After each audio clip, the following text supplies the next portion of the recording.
I don't believe it. Neither do I. Come on, Sid, quit faking us out. It's true, I tell you. He jumped through Peter's bedroom window last night and just started talking. You mean like opening his mouth and actually speaking? No, more like we heard his voice in our heads. Oh, like telepathy. Yeah, like that. I saw aliens on TV do that once, but they were from another planet.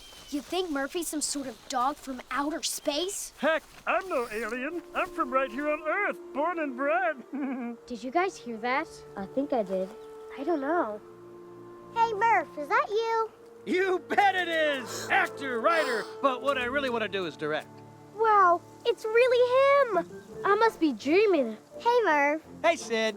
Hey, everybody. My gosh, Sid, you were telling the truth. What'd you think? But he can actually talk? I don't believe it. Believe it, Isaac. Believe it. I've been talking for years. So how come you don't talk on your TV shows? Well, for one thing, the scripts stink. They're not very good. And for another, a talking dog might draw some unnecessary attention from the government. They'd immediately want to know what makes me so special. So what does make you special? Yeah, how's it that you can talk? Well, how about you give me a couple of those cookies you got there, and we'll chat on the way to school. Yeah, we'll be late if you don't hustle.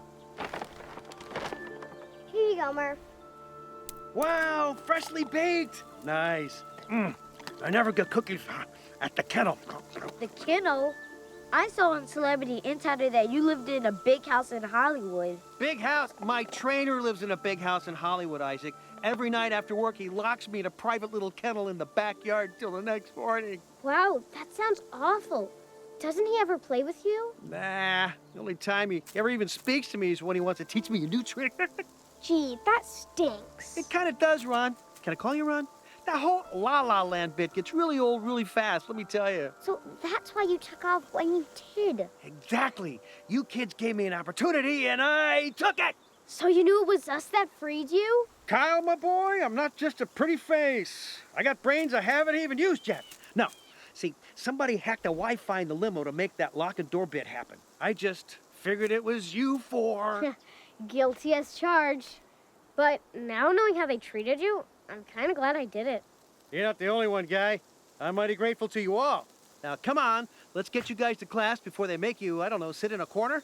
Do they still do that, by the way? Hardly ever. You see, I've been locked away so long, I've been behind the times.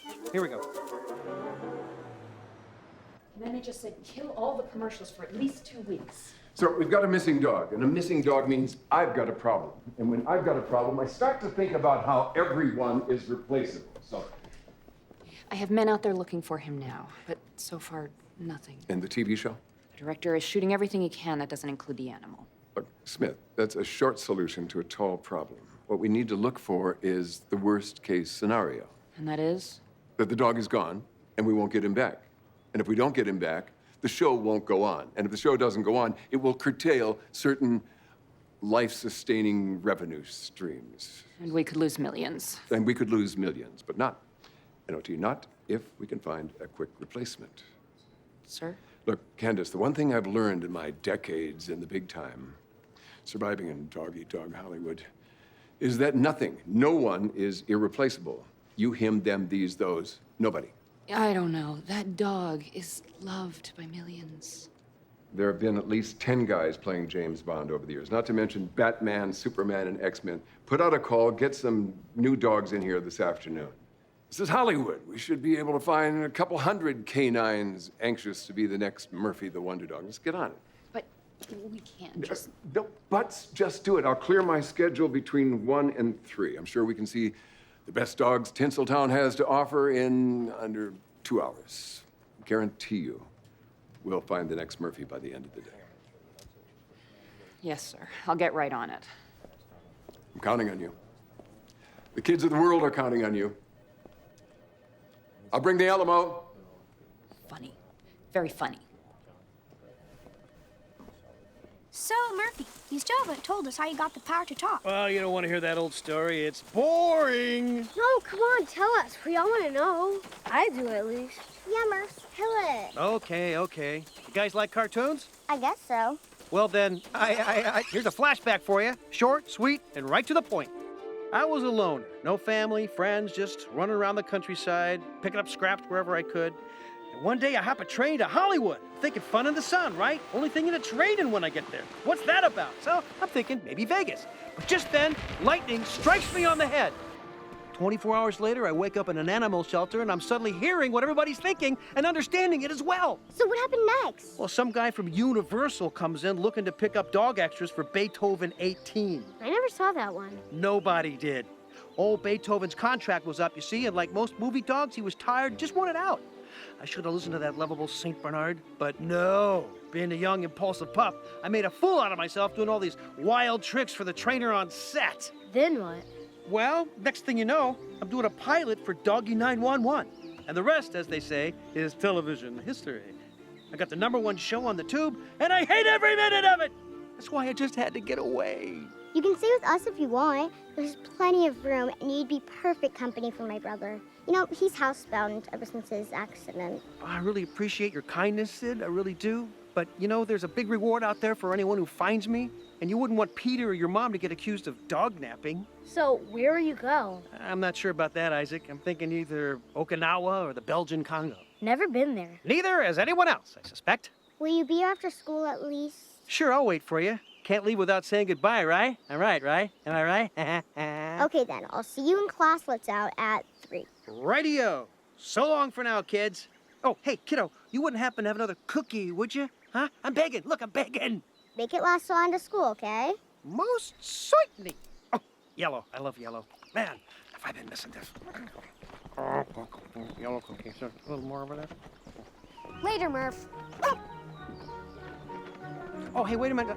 Oh, hang on a second. I buried a bone back here. Yeah, I gotta get the bone. It's by the tree by the lake. Tree by the lake. Bone by the tree by the lake.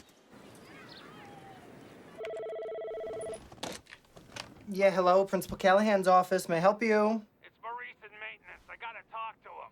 I'm sorry, you'll have to call back. He's on the other line and he's got 2 Hollywood people waiting. All right. Yeah, well, you gotta ask yourself one question, son. What? Do you feel lucky? I don't know. Well, do you, punk? Please let me do it over, please. All right, then. Come back Monday. You can take the test over. Let me see if I've got this straight. You two gentlemen are missing a dog, and you think one or more of my students may have stolen it. Is that about right? Yeah. Yeah, but you don't have a shred of evidence. You're not sure which kids, because you weren't close enough to make a positive ID. Yet the only thing that you remember positively is that one of the kids may have had a yo-yo. I'd stake my career on it. Yeah, me too. Yeah. And now you want me to give you free run of the school so you can track down this alleged kid with a yo-yo? We'd appreciate that, yeah. Yeah, if you don't mind, sir. Yeah, well, as a matter of fact, I do mind, strenuously. You dudes get lost. Here now. But... Drop it. The only yo-yos around here are you two.